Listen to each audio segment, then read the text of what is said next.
Kaya't muling nagpadala ngayong hapon ng MMDA ng rubber boats. Quezon City.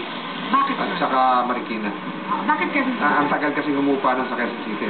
Nagtayo na ng mga strategic command post sa 6 na lugar sa Metro Manila upang umagapay sa mga residenteng mga kailangan ng tulong. Bawat isa ay may alalay mula sa MMDA, PNP, AFP, DSWD, BFP at Red Cross. Partikular sa Marikina, Malabon, Maynila, Quezon City, MMDA Orense at sa MMDA base sa Alabang Viaduct. Ayon sa MMDA, hindi nila akalaing ganito kalala ang bahang idinulot ng ilang araw na pag-ulan, lalo na kagabi. Kailangan talagang i-maximize natin yung resources natin.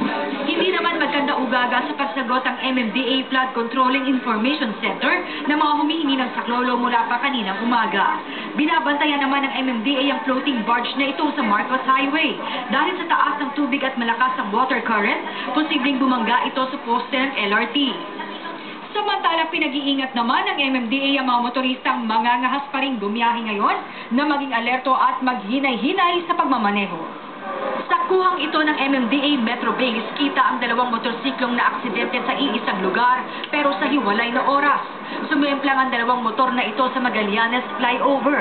Ayon sa MMDA, posibleng napadaan ng mga motor sa steel girder sa gitna ng flyover na madulas dahil basa ng ulan.